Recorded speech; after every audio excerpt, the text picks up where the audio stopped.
family and I have lived in a refugee camp as refugees for more than 19 years. In Malawi and also in the camp, there are a lot of suicide going on because people are facing mental health problems. My parents, people I live with, my neighbors, they have gone through war. I listen to their stories sometimes and I see how their mental health have been affected. That's why I want to become a psychologist. I want to support others and also be there for them. We started a supportive pillar organization with the aim of changing the living conditions of young people living in extreme poverty by educating them and empowering them so that with time their rights can be preserved.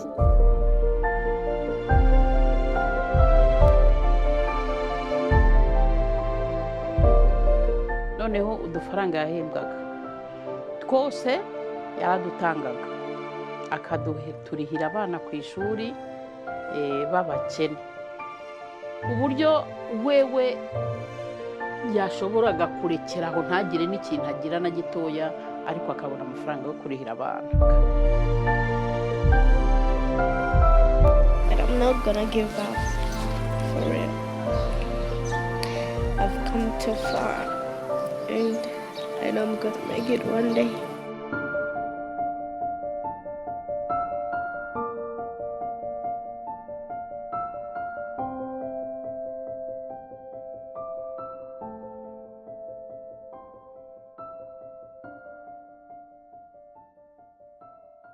What made me start in the first place was my passion, and the second thing I had to make changing the world my goal. So I started collecting small amounts from friends. I started contributing my own salary in order to get this child to go back to school. I remember that day I met him on Friday, then on Monday I went to school. I went to their school and I was like, hello, madam. So what motivated me to start working in the community at such a young age? The first thing is that helping people is my passion. Mm-hmm. I feel good. Dear BORTOPRA viewers, welcome to the show. As always, my name is Eric Museveni Rugambwa. I'm the host, and today we have a very, very special guest for the first time to appear on BORTOPRA TV, and also it's your first time to see her on your screen, I believe. So she's a very young African. She's doing amazing work. That's why we invited her in the studio so that we can have a short or a long conversation, depending on how you can see it. So before we go deep into the conversation, I would like to welcome her to introduce herself to our guest. Then from there we can continue. Hi, my sister. Hello. Are you okay? I'm okay. Energy? Energy is there. Yeah, it's there.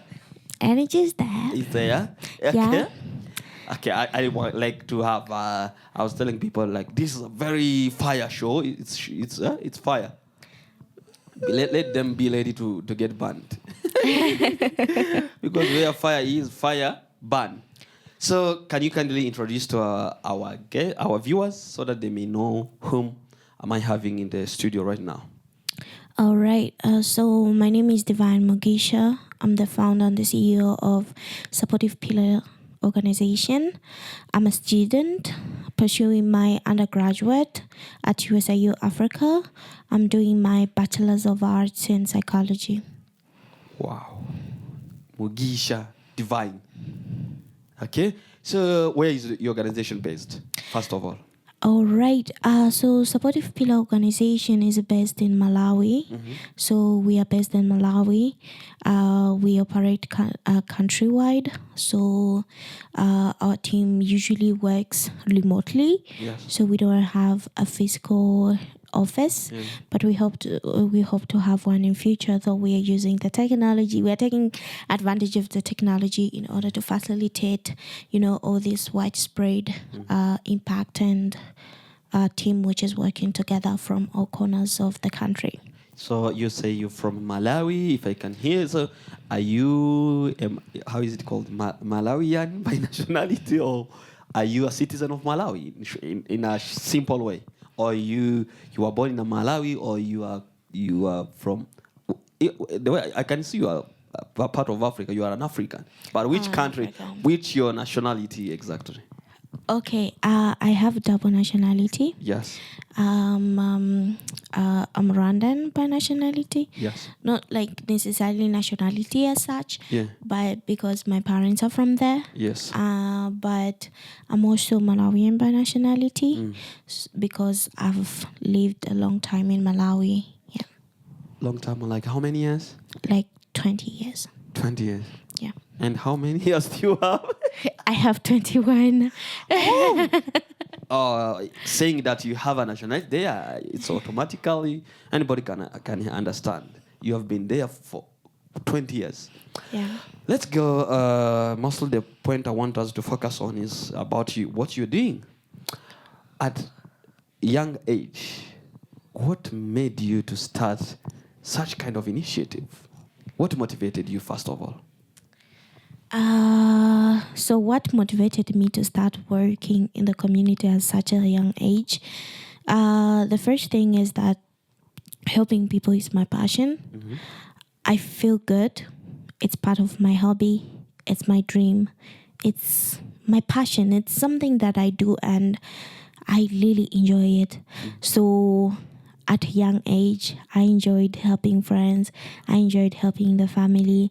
I enjoyed to be there for other people. So growing up, I came to understand that this wasn't just, a normal thing, but it was a passion and it was something that if I could use it at a Raja community, it would change people's lives.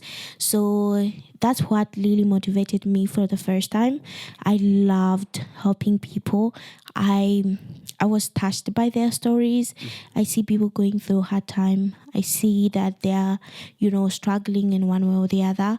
So it gave me a feeling of actually I can do something for them. And through me, there are people who are going to get help.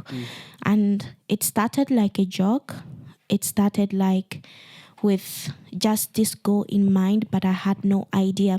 I was just a young kid coming from school, just finished my secondary school. I knew nothing about the corporate world. I knew nothing about what's there in the world. Yeah. I was just in the refugee camp. I was, in more like a container. I really had no idea about how organizations work. Of course, I had worked with different organizations But for you didn't advocacy. know how Yeah. Like I had no idea how was I going to do that. Yeah. So it's been a journey of learning. It's been a journey of discovering. It's been a journey of getting to understand myself more, but also understanding the world more. But what made me start in the first place was my passion.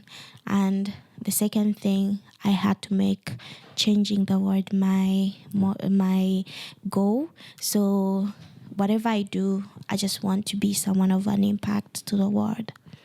So when did you start the initiative? Exactly which year or how many years have you been operating? Yeah, so I started in 2021, Yes. around August. What made me start is that I was working. I was 17 years old and I was working. I was working with this organization, and then I came really to understand how it is, like to help someone. I had been doing advocacy before. I had doing talkings and all that, trying to advocate for rights, trying to be a child advocate, but I had never been on the ground being the change I want to see in the world. I was just talking about it, but this particular opportunity gave me, a platform for me to experience being at the forefront of making the change I want to see in the world. So when I started working, I came to interact with children. I came to understand the problem of education. Then I looked at myself, how much my life had changed with the just opportunity of going to school. And then I met a lot of students who are out of school, have dropped out of school because they had no school fees. They had no clothes to take to school. They had no school materials to take to school. And I was like, if these people can at least get a chance to go to school, they would finish secondary school, maybe be working like I am, and that is going to change their lives.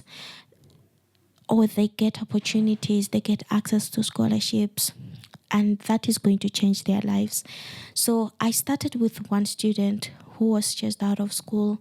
He was wearing torn clothes, torn uniform. The shirt all over here, it was just open. But this kid was also traveling 20 kilometers to go to school. But he was chased because he could not afford paying the school fees. The dedication he has put into education, but situations were not allowing. And I was like, actually, I can begin by this one. I can start from this person. I started writing stories. I started telling stories of this guy. I started collecting small amounts from friends. I started contributing my own salary in order to get this child to go back to school. I remember that day I met him on Friday. Then on Monday I went to school. I went to their school and I was like, hello, madam. Actually, can you allow this child to come to school? I'm going to pay the school fees, but I had no idea where I was going to get the school fees from. Yeah, you believe that you'll pay for him. Yeah, and I was so confident. I walked into that office like a CEO. I was like, you know what, madam, I'm going to pay for this student. So allow him to continue coming to school. Get my number, get my everything. I'm getting school fees for this kid. And the reality really hit me so bad. But I managed that term to get him school fees. The second term, and I was like, when I went to pay, the head teacher was like, do you know what? There is that and that student again who has taken the term out of school because so they cannot pay. The principal was trying to give you more customers. Okay. She was so you waited and listened to what he was saying. And I was like, and I have a very soft spot for, request. When you request me something, can you do this for me? I really I just find myself doing it. And I was like, bring them back to school. I'll pay for them. But I had no idea where I was going to get the money. You had a very crazy confidence. Yeah, I had no idea where I was going to get the money. And then it wasn't only that. I got a teammate, someone whom we confounded the organization with. He was actually in the other part of the country. We were working with him remotely. He was like, I also know 2-3 students who are struggling here. And I was like, bring them in. Take them back to school. You will pay for them. I'll pay for them. Until the students reached, from one student, now the students reached to 6. The first one I had struggled. Now it's 6 students. Yeah. How am I going to pay for them? So when you are alone, I think you are asking some questions. How will I make it? Yeah. And my mom now told me, you know what, girl, you have been going to work every morning. What is the money? What is the money you are making? Even my mom will tell you that story right now. Yeah. At me, I even went into conflict with this girl because of the money. Yeah. She's not bringing money home. Money home to support the family. Where are you taking the money? I started telling mom, you know what? I'm supporting some students who are struggling. So, are you not struggling? You alone, you are struggling and you are going to offer support to others. Are you not struggling, my dear? Are you not struggling? Which money do you have, or which amount of money to start now supporting others? You know what, my daughter? In this life, you have to survive first. You need to survive so that you can help others. Not like you need to struggle so that you can help others, So I went into conflict with my mom. The next time she asked me, what is the salary? I borrowed it to a friend, but I knew It had gone. You borrowed because yours have been used to pay for the kids. Then you borrowed some money so that you can give your parents. No, I just told her I had borrowed it to Oh, okay, you someone. borrowed it, huh? Now she was waiting for me to bring the money that was borrowed, but the money had gone to school fees. So it started that way. Then the next time I told my colleague, you know what? We are getting 11 students. 11 students. How are we going to pay for them? I don't know. But we are going to increase so that even if we look for money, it will be having a good team of people you are helping. No, like we increase and then we look for money. Okay. You know, it's not like we are just going to get people whom we can support. We increase, then we can find support, and then it started slowly like that.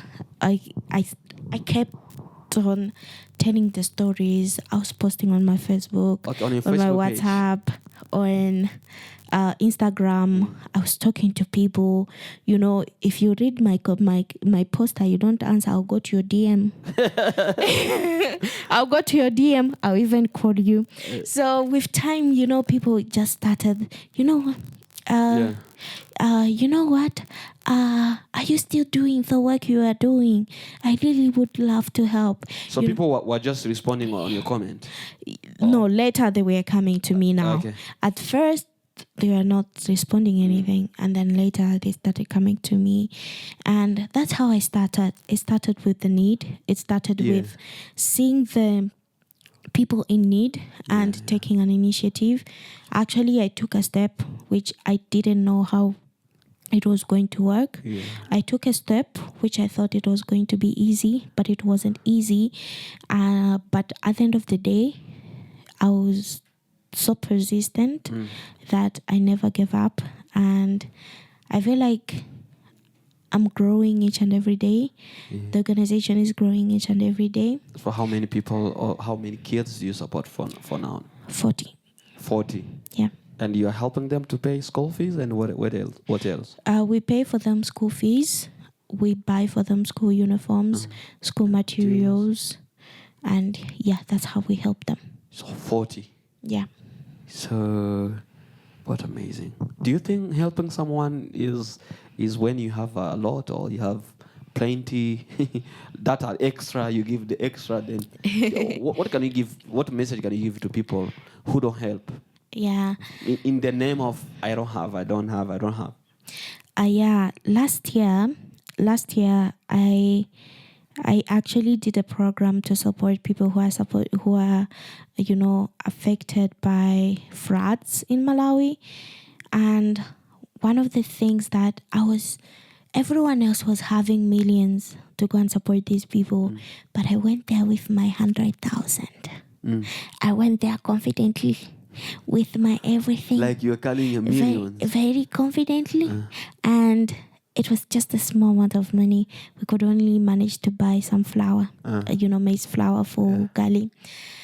But with that small thing, actually, it helped a lot of people. Instead of just giving them food, we did psychotherapy. We brought in some psychologists. Even until now, those guys are like, that was something. Yeah. But we had gone there with 100K. 100K in Kenyan shillings is like 9,000 or 8,000. Yeah. Okay. Yeah. And we were able to support 70-something people. And then I came back and, reflected on the whole situation. Yeah. And it taught me one thing. You might not have enough, but the small thing you have, there are so many people who don't have it. And the small things that actually make small sense to us, like if I have 100 bob, it won't make much difference to me. But if you give that 100 bob to someone who is sitting on the road, they have starved since yesterday, then they go buy chapati maybe with tea, or they go buy rice, buy food, it will make a very big difference for them. So if you weigh the value of what you have, or you weigh value to even the smallest things. Actually, it means a lot for so many people. So you don't need to have a lot to share.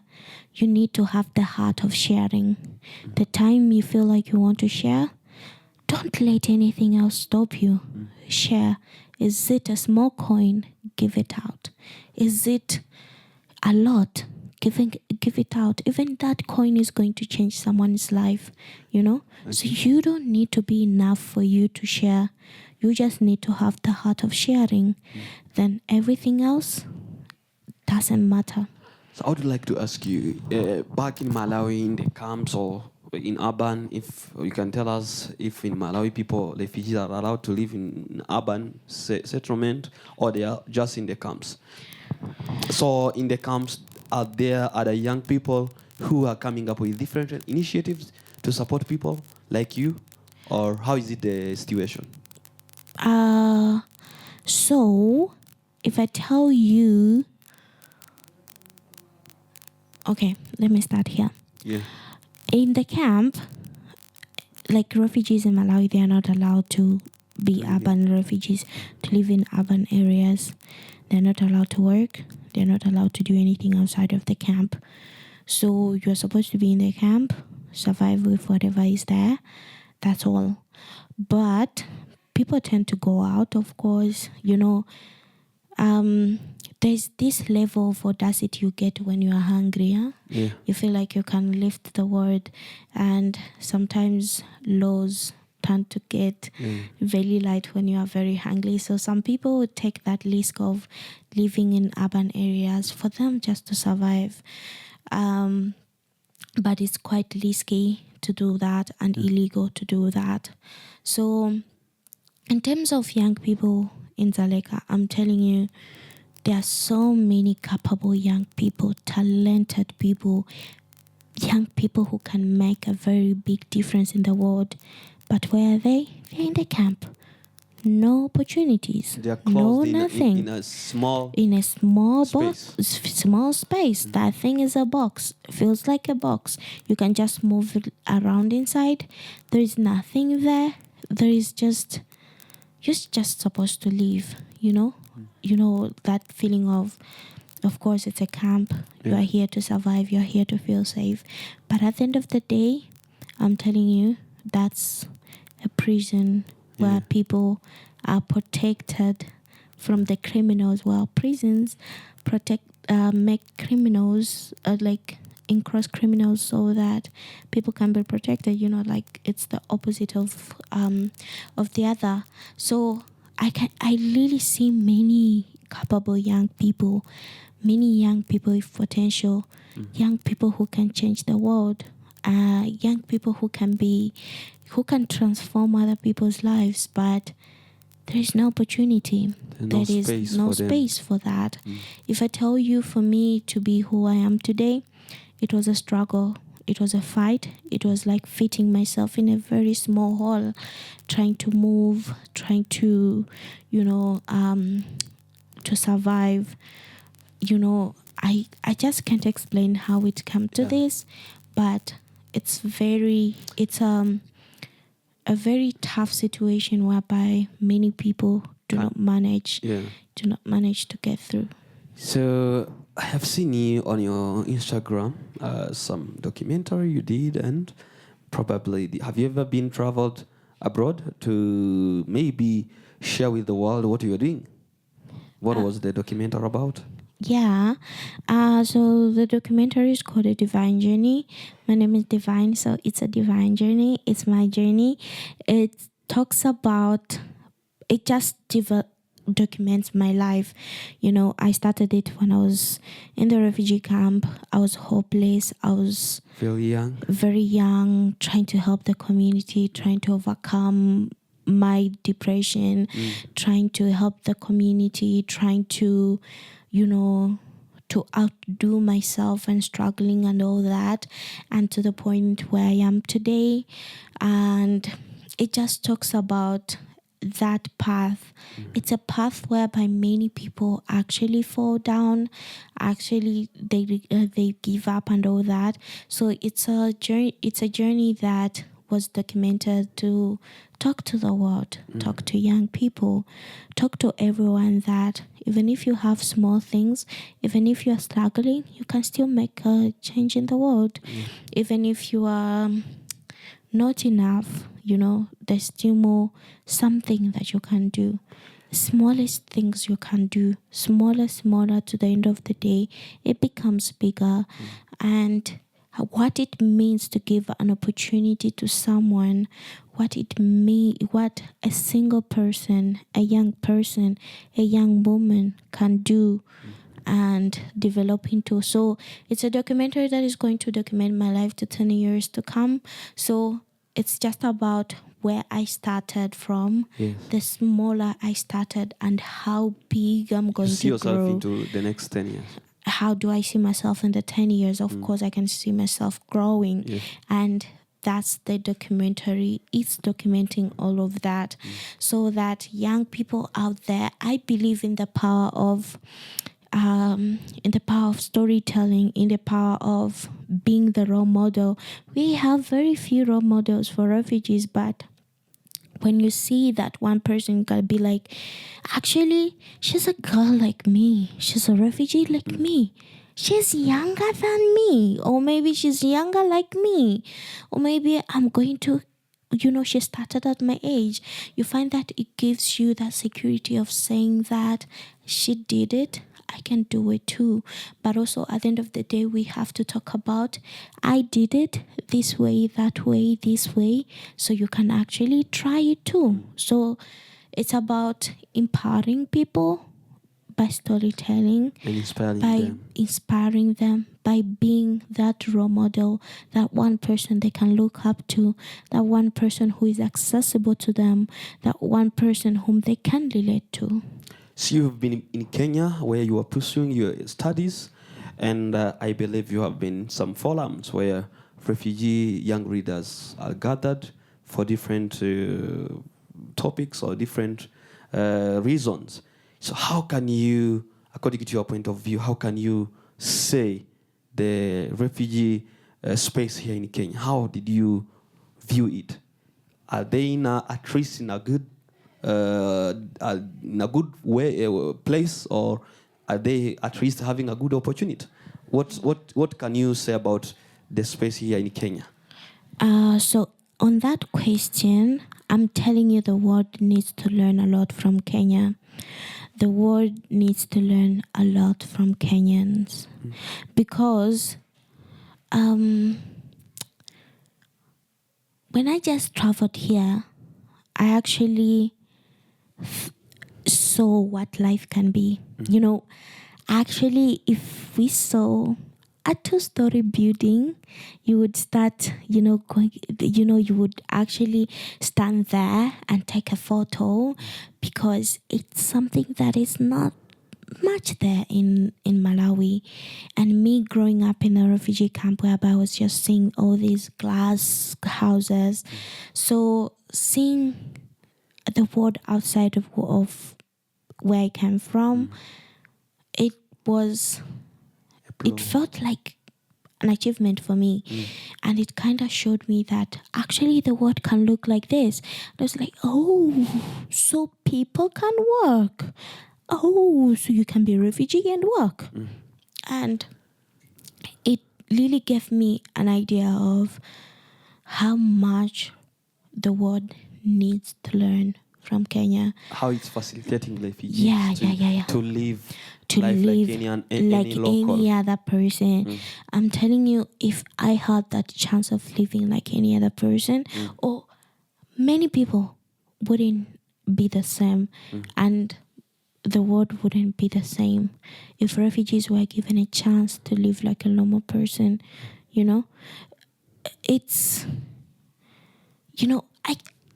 I can't just express how much potential refugees have, how much resilience refugees have.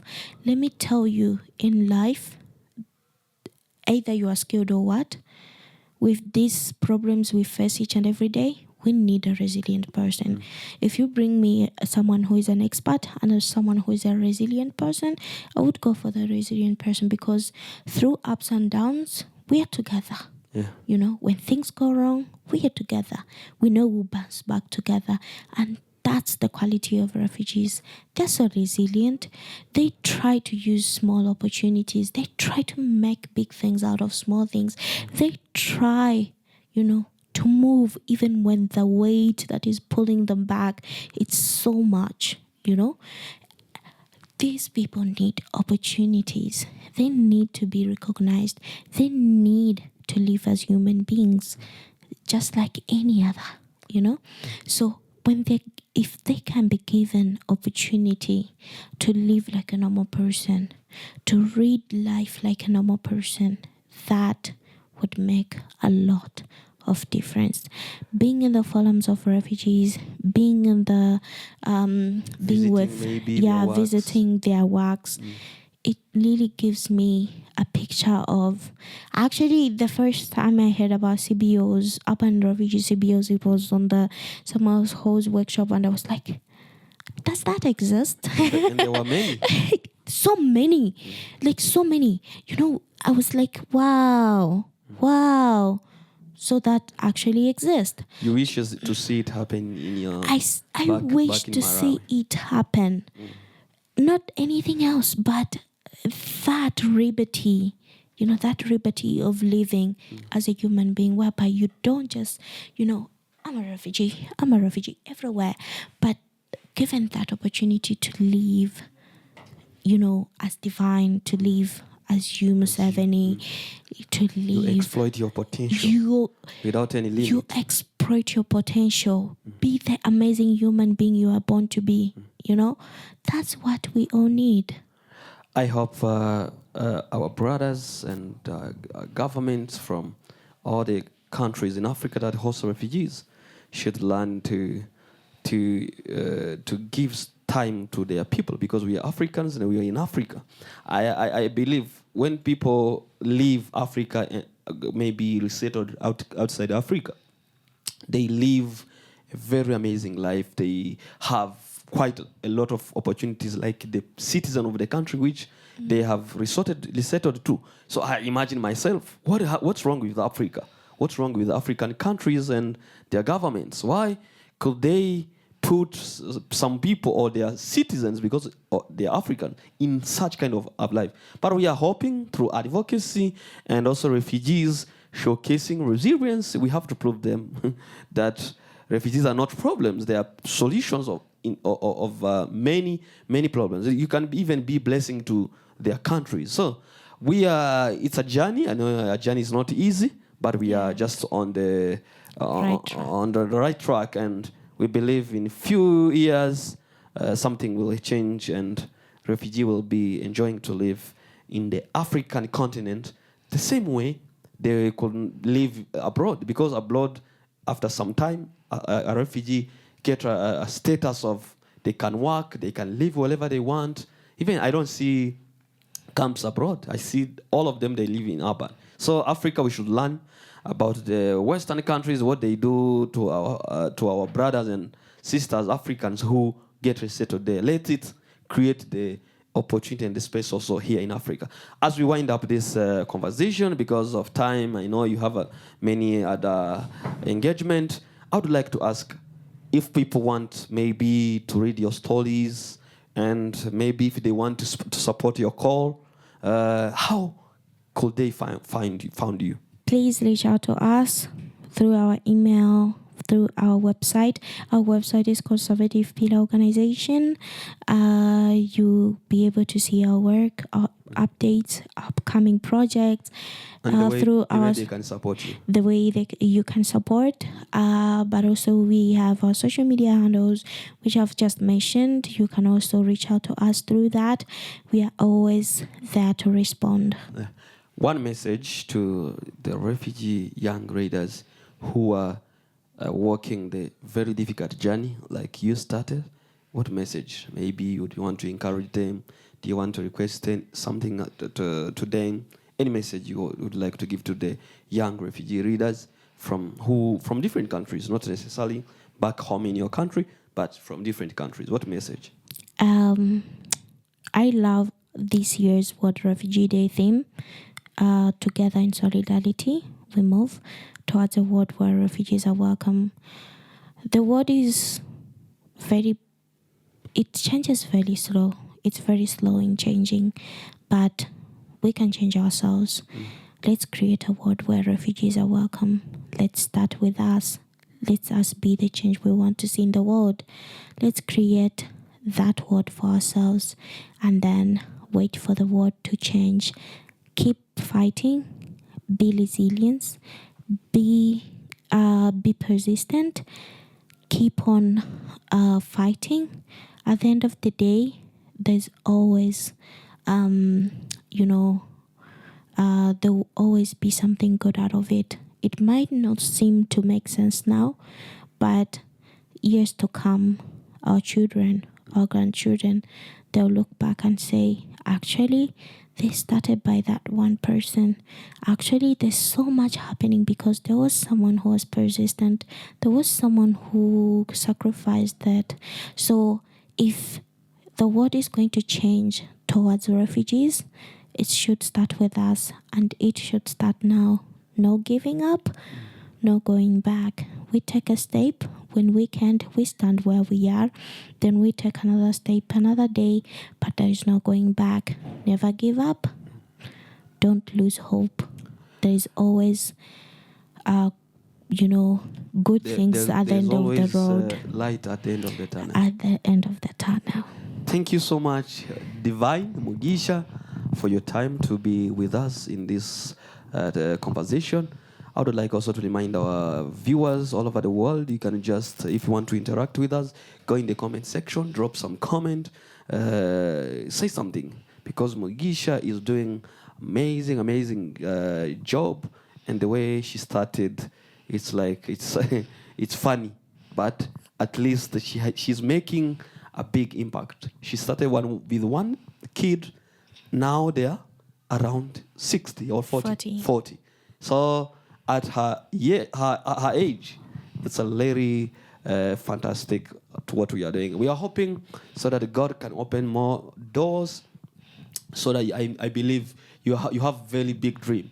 I've heard you want to build a school, so where we'll accommodate a lot of all those who've missed school fees and they're chased away. Maybe they'll be studying at your school for free. So keep dreaming big, keep rising high, and we wish you all the best in the journey. Dear viewers, thank you so much for watching this video.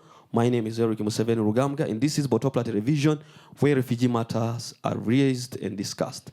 We share, we showcase for the purpose of shaping the narrative. And we want to change the narrative and show the world that the refugees are not problems, they are solutions.